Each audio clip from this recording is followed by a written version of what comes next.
Assalamualaikum warahmatullahi wabarakatuh. Kami dari kelompok biologi MIPA 2, kami akan mempresentasikan materi tentang prinsip relevansi yang akan dijelaskan oleh teman saya. Kenalkan, nama saya Yayatul Akmal.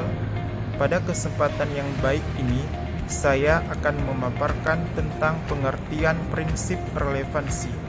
Prinsip relevansi adalah prinsip dasar dalam sebuah pembentukan kurikulum. Prinsip relevansi ini mengandung arti bahwa sebuah kurikulum itu harus relevan, harus sesuai dengan perkembangan ilmu pengetahuan dan teknologi. Saya Rena Marlina akan memaparkan materi tentang prinsip relevansi. Prinsip relevansi terdiri dari relevansi eksternal dan relevansi internal. Di mana relevansi eksternal yaitu tujuan, isi, dan proses belajar yang tercakup di dalam kurikulum itu harus sesuai, relevan dengan tujuan, kebutuhan, dan perkembangan di dalam masyarakat.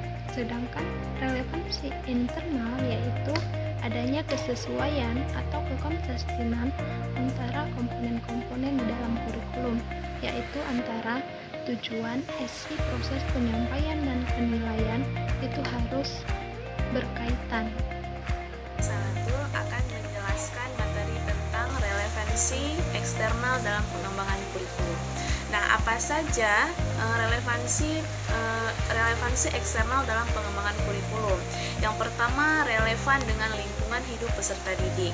Bisa diartikan bahwa dalam pengembangan dan penerapan isi kurikulum itu harus sesuai dengan situasi dan kondisi lingkungan hidup peserta didik.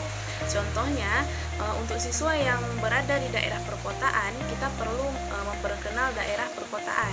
Demikian juga dengan sekolah yang berada di daerah pantai, kita perlu memperkenalkan bagaimana kehidupan di lingkungan pantai, seperti kehidupan nelayan dan lain sebagainya. Yang kedua, relevan dengan perkembangan zaman, baik itu masa sekarang maupun masa yang akan datang. Bisa diartikan bahwa relevansi harus sesuai dengan kondisi dan kondisi tuntutan ilmu pengetahuan dan teknologi, di mana isi kurikulum harus sesuai dengan situasi dan kondisi yang sedang berkembang dan juga harus bermanfaat bagi siswa pada masa yang akan datang. Misalkan pada masa yang akan datang itu penggunaan komputer dan internet itu sangat dibutuhkan. Nah, jadi di sini bagaimana caranya kita harus memperkenalkan pemanfaatan komputer dan internet tersebut kepada siswa sejak masa sekarang ini. Ketiga, relevan dengan tuntutan dunia pekerjaan dan tuntutan potensi peserta didik.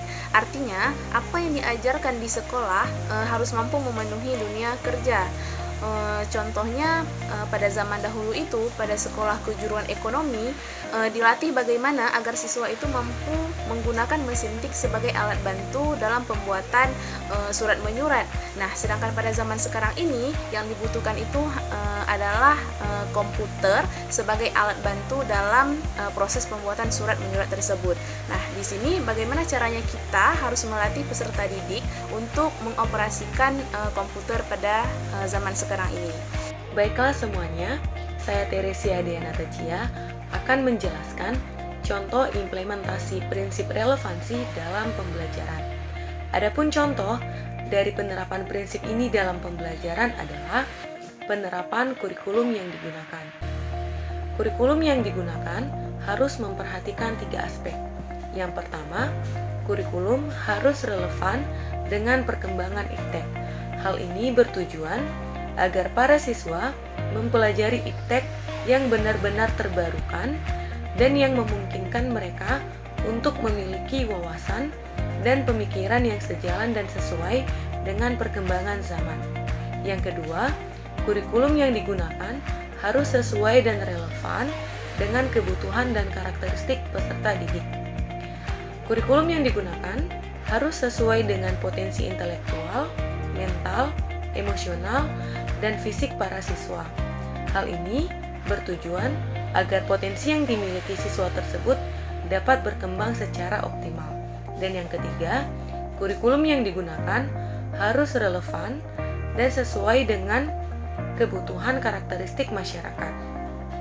Hal ini bertujuan untuk membekali siswa dengan keterampilan pengetahuan dan sikap yang sesuai dengan kondisi masyarakatnya, sehingga siswa dapat beradaptasi dan berpartisipasi dalam kehidupan bermasyarakat. Penerapan prinsip relevansi ini juga dapat kita lihat dari perubahan-perubahan kurikulum yang terjadi di Indonesia, mulai dari kurikulum 1947 hingga kurikulum merdeka yang diterapkan pada saat ini.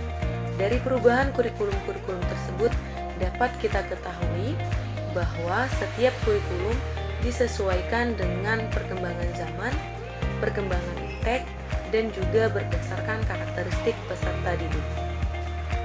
Rumusan prinsip relevansi kurikulum kami menggunakan salah satu contoh sekolah boarding school yang ada di Banda Aceh, yaitu SMA Negeri 10 Fajar Harapan, di mana sekolah ini sudah menerapkan prinsip relevansi yang sudah disesuaikan dengan kebutuhan yang ada pada masyarakat dan juga dunia kerja. Yang pertama adalah penggunaan bahasa asing di hari-hari tertentu. Di sini siswa diwajibkan untuk menggunakan bahasa Inggris secara aktif maupun bahasa asing lainnya, di mana diharapkan mereka dapat bersaing di dunia internasional. Kemudian mengerjakan sholat berjamaah setiap waktu dan juga menerapkan mata pelajaran dinia yang banyak mengajarkan nilai-nilai norma agama yang berlaku di masyarakat. Terakhir adalah menumbuhkan jiwa wirausaha melalui mata pelajaran prakarya. Di sini anak-anak akan diajarkan untuk menghasilkan sebuah karya dari barang bekas yang bernilai ekonomi tinggi sehingga mereka mampu bersaing di dunia perekonomian. Juliana, maka dapat disimpulkan bahwa untuk memenuhi prinsip relevansi ini dalam mengembangkan kurikulum dibutuhkan studi pendahuluan dengan menggunakan berbagai metode dan pendekatan seperti melakukan survei kebutuhan